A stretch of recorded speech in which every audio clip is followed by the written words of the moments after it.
Hello, and welcome to this episode of My Forever Home, the podcast.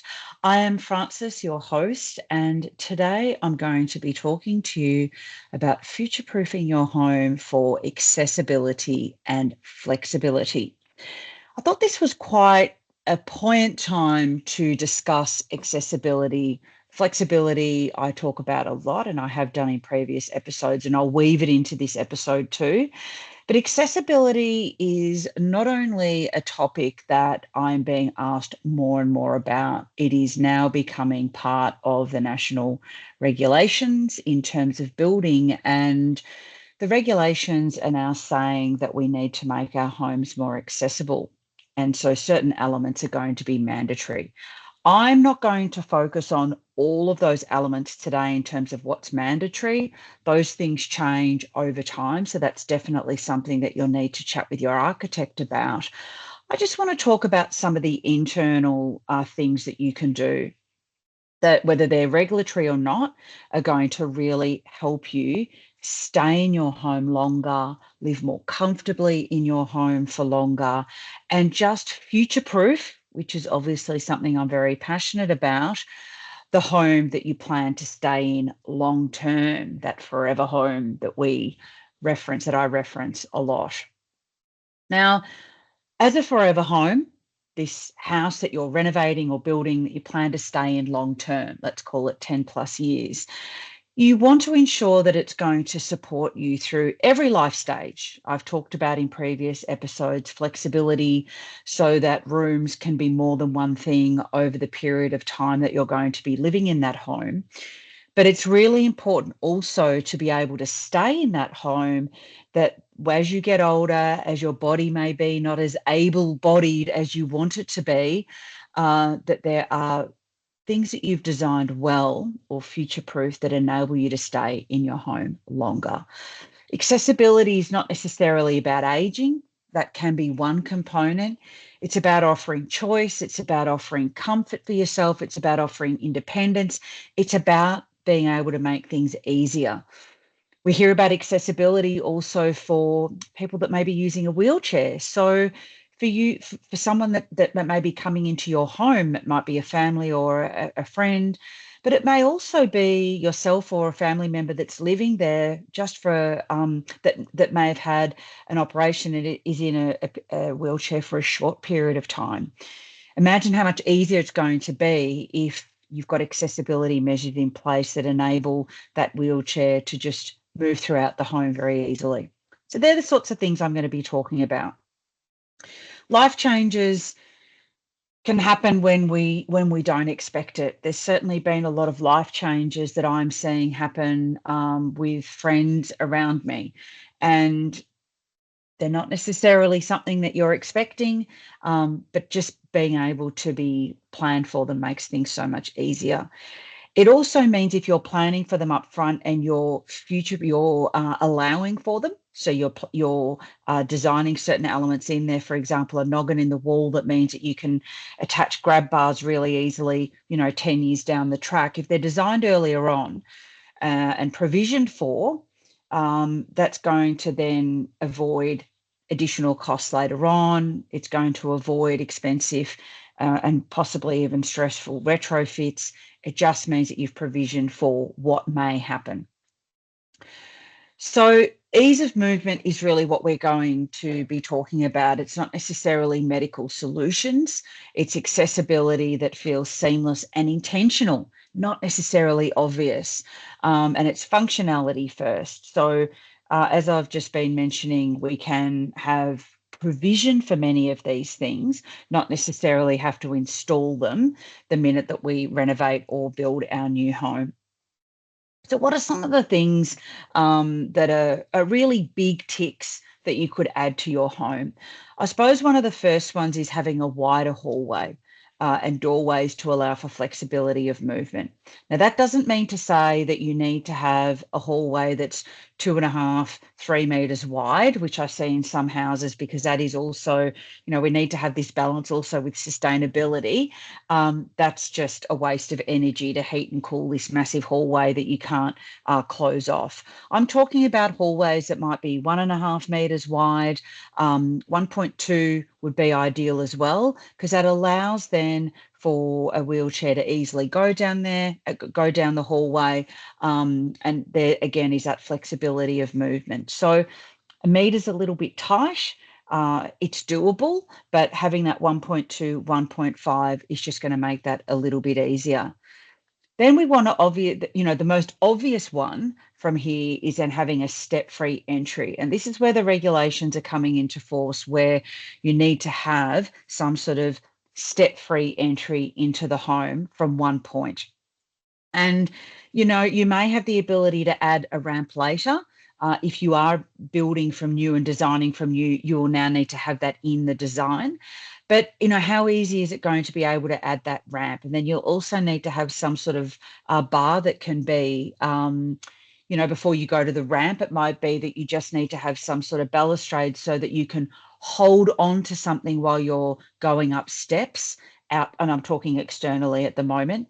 Internally, it's a requirement that you need to have a balustrade inside, so that you can actually go up and down the stairs, a lot more easily. They only need to be on one side. But, what about the steps that might be just a couple of steps that are inside? Again, having just that grab rail or that balustrade on one side is going to make things much easier. When you're still able to step, you're not necessarily in a wheelchair, but it just helps you have balance while you're going up and down stairs. Gives you that confidence to be able to navigate stairs. But having that step-free entry outside is really critical. So the first step is obviously, or pardon the pun, the first point would be having a rail to be able to hold on to when you're going up one or two external steps. And the next part is being able to have some sort of ramp for when you may, or someone may actually be in a wheelchair, or even with a walking aid. They're also on wheels. So that's going to be, you'll need a ramp for that as well. Yes, you can move them up a couple of stairs, but again, it just makes it more awkward. It makes it more difficult. And there will come a point perhaps that's not possible anymore, have the strength to be able to do that. Ideally, if you are building from scratch, or renovating, external parts of the house that enable you to do this, already having it there built at that renovation or build stage, that ramp is just going to be so much easier. You don't have to go and retrofit anything or try and make something fit, and it will then be incorporated into the design rather than it being an add-on later on that is never going to perhaps aesthetically look as nice as if it's actually incorporated into the design. Now, the other thing to think about is, I'm talking about hallways being maybe 1.2, 1.5 meters wide, but you've also got to think about, with a walking aid, a walker or a wheelchair, the ability to turn. Now, obviously, that turning ability, you need more space if you're using a wheelchair. So you want to be able to design something that, one, is less turns, but also that you can maneuver inside the room, so that there's, I suppose, fewer pinch points, but you can actually maneuver to close the door. And ideally, the door would be a sliding door, and that it's step free, or there's no a big hindrance in the doorways that makes it difficult to move from room to room or from the hallway into a room. So you're not necessarily going to want a sliding door for every room. What I've noticed when I was living in Amsterdam, to overcome this, and we don't do it in Australia that much, is the doors were wider. So they weren't a standard 800, they were all a metre wide. And they also opened out. So they opened out into the hallway. And what that meant is that you could then move into the space. So let's say you're going into the bathroom. It meant that you could close the door and you didn't have to maneuver around the door. So it actually makes it easier from an accessibility perspective. Now, I didn't realize that at the time. I was a lot younger then. So, but I just remember it so distinctively. Look, the disadvantage with having all the doors open into a hallway is in a household full of kids, they don't close the door very often. So then you just have a hallway full of open doors. So that's not ideal. You have to really consciously keep closing all those doors. And if you, and look, it's not going to work for everyone having a door that opens into the hallway outside of the room. But there's definitely advantage with that. And I could see the Dutch being super, super practical. Having those doors that are a metre wide was just, so much better. You could manoeuvre. My point here is it's not just about getting into the room. If it's a really small, you've got a lot of things in that room, you might have, the shower and the toilet and so forth. You need to have enough flow inside the room itself for a wheelchair to be able to maneuver in that space as well. Ideally, you want to be able to live on one level. Now, this is when having the master bedroom downstairs, or at least on the same level as all the living spaces. So your living, your kitchen, your bathroom, your laundry is all on one level. Now, if you're doing that all on the ground floor, people will put it up onto the first floor. Example, if there's a beautiful view, you will need a lift.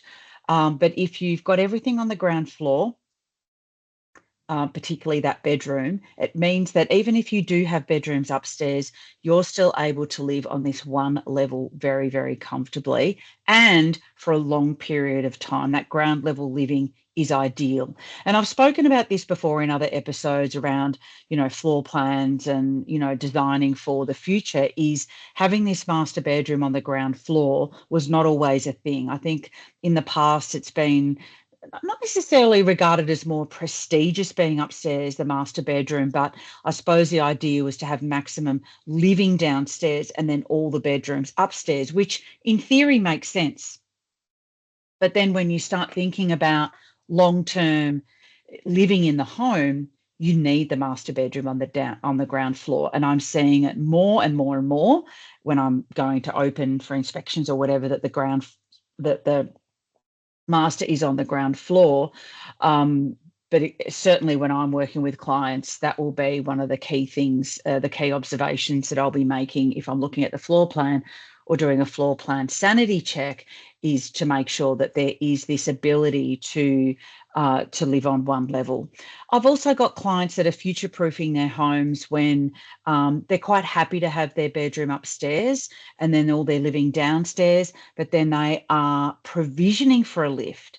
So they're not necessarily installing the lift at build stage, but it's absolutely in the design and it's provisioned, and they know that a lift will go there when the time is right for that to be installed. So that's future proofing, that's provisioning for accessibility later on. The other thing with, so I'll just talk, there's sort of your overall overarching accessibility considerations. The other one is thinking about bathrooms. So that they can adapt over time. One of the key things, and this is almost becoming just part of standard design now and as a bathroom, is that we're having a walk-in shower. So that means there isn't a little, which I still see, certainly not in our designs, but I'm still seeing little tiny steps to go into the shower. And it might be 1 or 2 centimetres, which, by the way, is a severe trip hazard when you're not confident or really stable on your feet. That is just a shocking trip hazard, this 1 or 2 centimetres. So if you've got 1 or 2 centimetres stepping into the shower or stepping out, that is not a walk-in shower. Yes, in theory it looks walk-in, but it's not true. It really needs to be flush, a flush level in that bathroom, and that's what we're looking for between hallways and rooms as well. But I was talking about before, flush flooring, because then you've got nothing to trip over, but wheels over a walker or a wheelchair can really easily go over those flush floors rather than having something there that's going to inhibit it. So hobless showers, and walk-in showers are ideal to prevent falls, and ideally as well, not to have a door on the shower. So if you've got a big enough shower, from a regulatory perspective, you can actually have it designed in such a way that you've got an opening. Now that 600 is not going to be enough because again, we're thinking, how can we wheel a wheelchair in here, or if you need the walker. So really that opening needs to be ideally a metre. Even better than that, if you want to super future-proof it, it's basically just a washroom. So you may have a shower curtain. Look, you may not like that look. So, without it being a complete wet room, then you've got the shower screen, but you've got that metre gap, and it's a completely flush floor. Having the noggins, and a noggin is reinforcement in the wall. So it's at frame stage that you put a noggin in. It's a piece of timber, instead of having the frame, that's what you would normally adhere the toilet roll holder, grab rails, all of those sorts of things to the frame. But a noggin is what goes in at frame stage, and it's an additional piece of timber that allows for support. So what I would suggest to provision, again, you don't need to install this straight away, but have noggins in the wall so that you know that you have got provision to be able to add grab rails and additional sorts of support later on when you need to add them in. And this is becoming really, really common as well, that there is provision. It's seamless at the moment. You don't necessarily need them when you move in at 35 or 40 or 50 or whatever it is. It's only when you need that extra stability for when you are going into the bathroom, around toilets and in showers and so forth, that you've got the provision for a grab rail. You need them by the toilets, and you also need them to come in and to go into the shower as well as being in the shower too. Baths are not going to be ideal. So if you have a shower over a bath option, sometimes there is no other solution. It is not as common as what it used to be, particularly because we're now living in homes that have 2 bathrooms. So having a bath in one bathroom is fine, and then having another bathroom which has got a step-free open shower is ideal. And again, make sure that that step-free shower is on the one living area where the bedroom and everything is as well, not that it's on another level. The other thing to consider for bathrooms is some sort of non-slip flooring. Now, that doesn't mean that you need to have tiles that have got a non-slip, as in an external non-slip surface, because that's a really high level of slip resistance. We're talking, it's very gritty. That just makes it really hard to wash. With my tiles in my external al fresco, they are, of course, external. To meet regulations, they need to be a very high slip resistant on the tile. I need to get the gurney out to clean those, because a sponge or anything like that sticks to that slip resistance. So you don't want to be adding slip resistant tiles for an external grade of slip resistance to your internal bathrooms. But what I do here is think about a good slip resistance for an internal property, but also the type of tile that you're choosing. Many people will be choosing something with gloss, which is a no-brainer no matter what. That's just a non-go-to, I should say, no matter whether you're looking at accessibility or not. But even a Lepato, which is almost like a semi-gloss finish, is slippery when it's wet. So test the tile wet, not just looking at it when it's dry, because they get incredibly slippery. And so I would always be choosing a matte tile for a bathroom regardless, because kids slip as well. Anyone can slip. But again, it just means that you don't have that confidence when you're a little bit shaky on your feet to be able to have that shower. So test it when it's wet and just make sure, look, I just go for a matte tile. It almost has a chalky finish when it's dry. It just means it's not going to be as slippery when it is wet. And again, I mentioned it before, that ability to move around the space really easily. Just think of a walker, and the next step from that is a wheelchair, which is much wider than a walker. Kitchens are another one. So what can we future-proof in our kitchens that makes it a little bit easier? And of course, if we're moving a wheelchair up to a bench, a bench that 900, your standard breakfast bar bench, is not going to work. So having a lower bench Sometimes you can have a split level bench. So you've still got your breakfast bar at 900 or standard height of 900. And then you might have a second part of that bench that's much lower that you can just wheel a wheelchair up to that bench. There is also technology and hardware that you can use that enables the bench top to move. So it can actually go up and down. And that's technology that you would then install at installation. It's not something that you can retrofit. So again, it's designed right at the start, but it means then that you can raise that bench up, especially if you're living in a home where there's people that may be in a wheelchair and people that are standing at the bench. But even when you get older, I actually quite like anyway sitting down and cutting, maybe peeling, or stringing the beans or potting the peas. It's actually quite nice to do that sitting down, regardless of whether you've got whether you're in a wheelchair or not. So think about the levels of your benches. Think about drawer storage over cupboards for ease of access. You can obviously wheel up, a walker can go next to it rather than trying to bend over or try and get into a cupboard and get to the back. It's going to be very, very difficult. Pull-out pantry systems are easier than trying to open cupboard doors and get to the back. At least if it's pull-out, you can see everything. Again, the height of the handles is going to be important for that as well. And then appliances positioned in an easy to access position to reduce bending or reaching. This is requested a lot now anyway, because people are thinking about these things a lot more. So having an oven, a wall oven is at really high is actually not going to be beneficial if you are in a wheelchair. So that's where one that's under bench may actually be a little bit more accessible, even though some people really like to have their wall ovens, in the stack.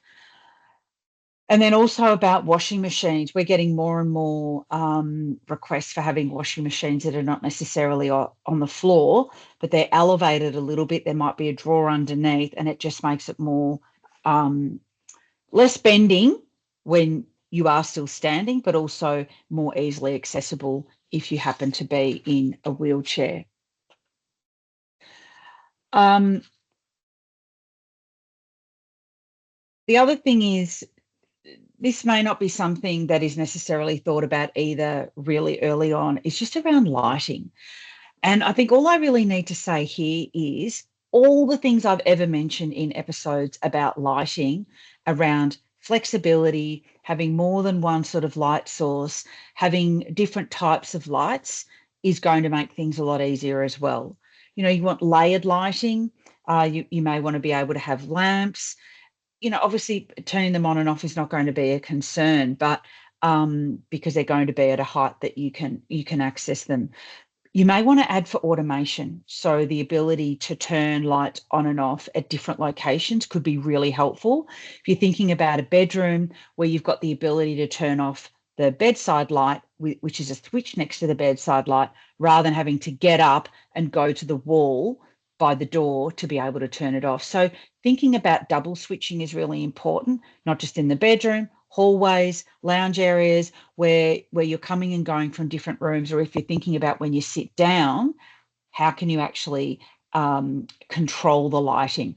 A lot of it can also be done with automation, so you'll be able to do it off your phone. And so that's another thing to think about is, how do I need to make things easier for me if I am sitting down, ready to relax? What do I want to be able to just control with a flick of a switch? It's exactly the same for your blinds. Get the automation in for your blinds so that when you're sitting down, you've got this glaring sun coming in at you, you can actually flick a switch with either a remote or off your phone, so that you can then control the blinds, the curtains, and everything else while you're sitting down. Now, those things are nice regardless, but they have this secondary purpose of when you are requiring a little bit of additional accessibility to be able to do things, they are gold. So it might seem like a luxury at the time, but actually it enables you to be super functional when you're less able-bodied.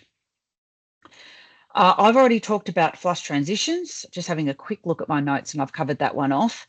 Slip-resistant surfaces, really important. The other thing is thinking about acoustics, comfort underfoot. So this is where this is a real when I'm thinking about hard floor surfaces. Now, as we get older, our joints get a little bit they like softer surfaces, and sometimes can become really heavy on our joints if we're standing for long periods of time on a really hard surface. So it may be something that you want to consider. You may not want to go as far as this if you're building a house in your 30s and you're trying to work out what's going to be helpful for you in your 50s. Um, Sorry, in your 80s, so 50 years down the track, I'm thinking, is having a hard surface is maybe not something that you want to have when you're older. So you may want to think about what the floor types are going to be. Now, concrete, tile is much harder than, say, timber, even though they're both hard surfaces. But the other thing you can do is you can put down mats, non-slip, sorry, slip, not non, slip resistant mats that can actually absorb some of that hardness from the surface. So there are things that you can adapt to make them a little bit better, rather than saying, well, I'm going to choose a really soft floor like cork, or yes, vinyl is one of those ones that's shock absorbing, but you all know what I think about vinyl with all the VOC, so that would be a no anyway. But cork is a much softer floor type. So rather than doing that to say, well, this is going to serve me when I'm 80, I really want to have a burnished concrete floor now, I'd still say go with the burnished concrete floor and then just add the appropriate shock absorbing mats later on when you may be 80 and feel like you need to have those mats. By the way, you don't need to be 80. You can be a lot younger than that and still feel a lot more comfortable with a mat that's going to give you some shock absorbent if you're going to be standing on for long periods of time on really hard floors. I like a much softer floor already. Make sure that your joinery your joinery design is a little bit flexible too. Think about heights of handles, and how you can easily grip and operate, drawers and so forth. Soft close, self-closing are always great because you don't have to physically be there to push the door close. You can just softly touch it and it just closes automatically. Also, you could use the mechanisms that allow you to push a button and the cupboard actually opens up. So you see those a lot for overheads. They're obviously not going to be appropriate if you're not able to stand, but there's lots of mechanisms that you can use that can be adapted for lower levels as well. And just make sure that the design for what you need to store is at a level that you're able to easily access things. And how are you going to access those things? Imagine, if I was sitting down, how would I be able to get into this cupboard? How would I be able to store and get the things out that I want? There are definitely lots of incredible hardware solutions by the likes of Bloom and Hafele, I should say, that can really aid in those things as well. And just a visit to those showrooms, you'll see what's available, and it's incredible.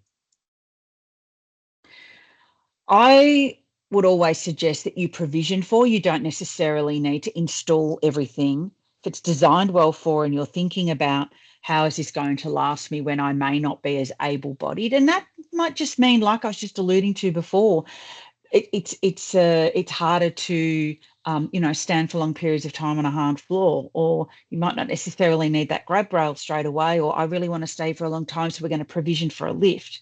Doesn't mean you need to install all of these things straight away, but they're thinking about that design early on, and the impact is really worthwhile.